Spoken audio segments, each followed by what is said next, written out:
You know, we all remember Michael Landon as a hero, as Charles Ingalls standing strong in a blizzard, as Jonathan Smith guiding lost souls with kindness. But behind the camera, his life wasn't always so steady. It was messy, painful, full of mistakes. And yet, in the final chapter of his life, he found something rare. Not fame, not success, but peace.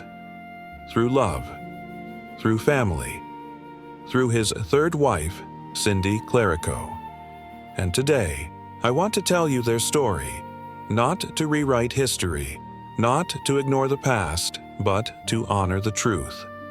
That people can change, that second chances exist, and that sometimes the most meaningful love comes when you least expect it. Let's start at the beginning. The man before Cindy Michael. Landon wasn't just a star, he was a force, passionate, driven, deeply emotional, and yes, flawed. He was married twice before. First to Lynn No, his high school sweetheart. They had 4 children together, but the marriage ended in 1962. Then to Marjorie Lynn No, her sister, a union that shocked many, but lasted over 20 years. They had 3 more kids. But by the early 1980s, that marriage was crumbling. Behind closed doors, there was pain, distance, and rumors of infidelities. And then she passed away. In 1981, Marjorie died from complications of diabetes, and Michael was devastated, not just by loss, but by guilt. Because even in grief, he knew their marriage hadn't been perfect, and now there was no time to fix it, only regret.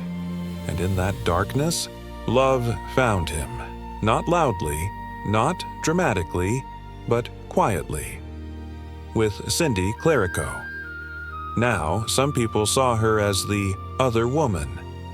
But the truth, she wasn't. She was a dancer on Little House on the Prairie. Hired for musical numbers, never a main cast member. Shy, talented, grounded. And when they met, it wasn't fireworks, it was connection. A shared sadness. A quiet understanding, because Cindy had her own pain. She'd lost her mother young. She'd struggled in Hollywood, and she didn't want fame. She wanted family, and Michael, he wanted redemption. So their relationship began, slowly, carefully, and when they finally married in 1983, just 2 years after Marjorie's death. It wasn't flashy, no red carpet, no headlines, just a small ceremony and a promise. And from that moment on, everything changed, because Cindy didn't try to be Marjorie. She didn't try to be famous.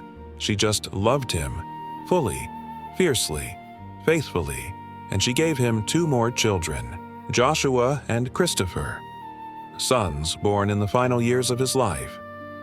And for the first time, Michael wasn't just a father. He was present. He came home. He played. He held them. He lived, and fans noticed.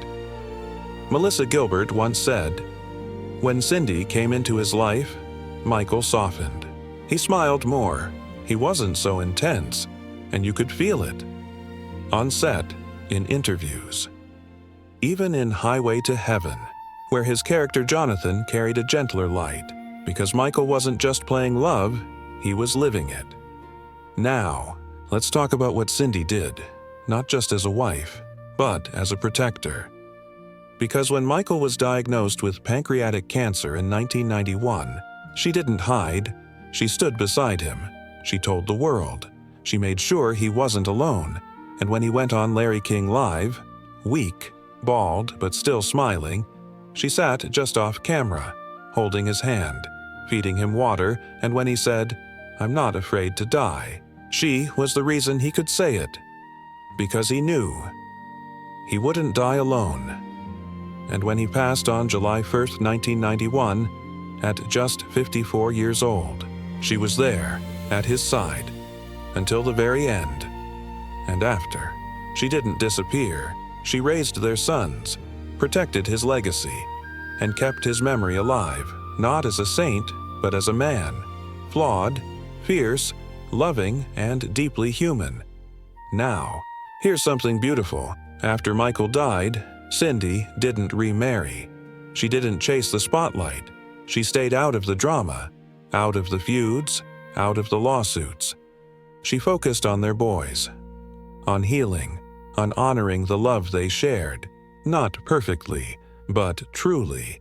And years later, when asked if she regretted being called the other woman, she said, "I don't care what people think. I know what we had, and it was real." And that says everything, because Cindy wasn't trying to erase the past. She wasn't denying the pain. She was just saying, we chose each other, and we loved hard. And that matters. Now, let's talk about legacy.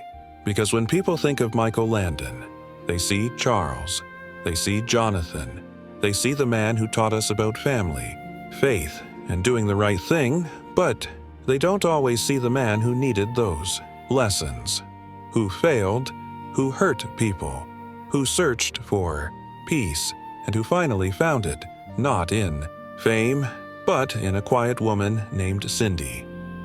A dancer, a mother, a wife, and the last great love of his life. And isn't that powerful? That after all the storms, the marriages, the losses, the regrets, he found someone who loved him not despite his flaws, but through them, and gave him the greatest gift of all, to be loved at the end. So the next time you see Michael Landon on screen, laughing, hugging a child, standing tall, don't just see an actor.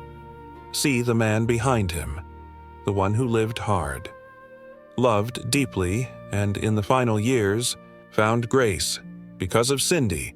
And because of that, we remember him not just as a hero, but as a man who learned how to love and how to be loved back.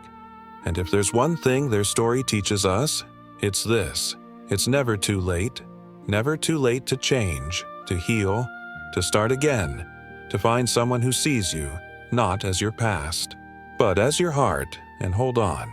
And Michael and Cindy, they did, until the very end. And that's a love story worth remembering, not because it was perfect, but because it was real. And real love, that's the kind that lasts, even after goodbye, even beyond the prairie, even in silence, still whispering, "I'm here." And somehow, we believe it.